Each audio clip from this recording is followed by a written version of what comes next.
রাজপুত্র, কাল তোমার জন্য রান্না করে নিয়ে যাব।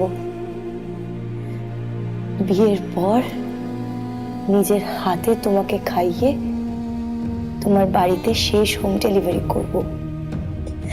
সাথে স্নেহ, মায়া, মমতা ফিরি, আর খাবারটাও ফিরি।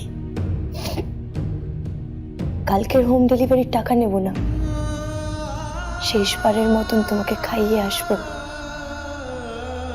টাকা নেবে না এই খুকুমণি দাস।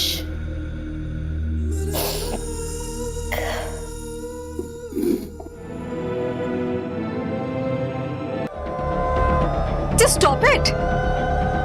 তোমরা শাক বাজাচ্ছ, উলু দিচ্ছ কেন? মানে কারণটা কি?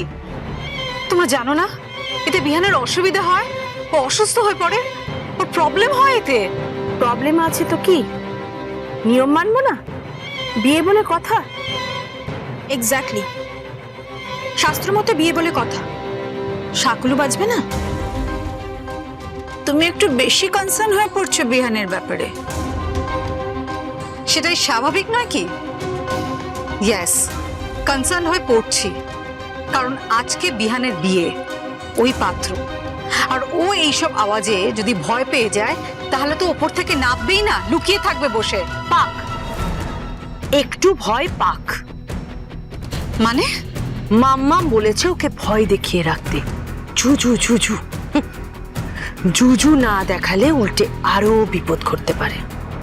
কি বিপদ ঘটতে পারে বুঝতে পারছো না? ওকে ভয় পাইয়ে রাখতে হবে, যাতে ওকে ডাকলে ও সোজা বিয়ের মণ্ডপে উপস্থিত হয়। বাহ,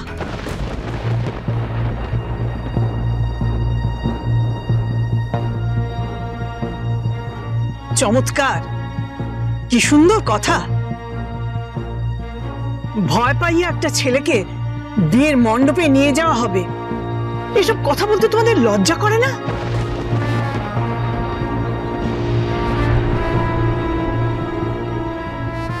না, লজ্জা করছে না মা, লজ্জা একেবারেই করছে না। শাস্ত্র মতে বিয়ের সমস্ত নিয়ম মানা হবে।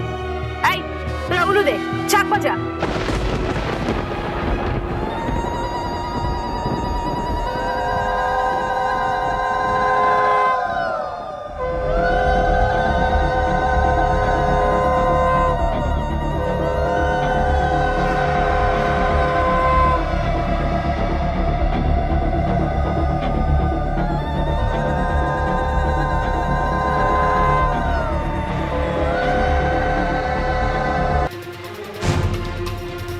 পাপড়ি, কৃতি, শ্রী, সব আওয়াজ বন্ধ করো।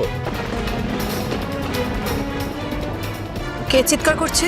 স্বয়ং আশুতোষ দেব। আশা করি এবার তোমরা থামবে। হ্যাঁ, এখন না হয় থামলাম, কিন্তু পরে পরে তো শাকুলু বাজবেই। এত কাজ পড়ে আছে, এরপর গায়ে হলুদ হবে, বিয়ে হবে, তখন শাক বাজবে, উলু দেওয়া হবে, তখন কি করবে পাত্র?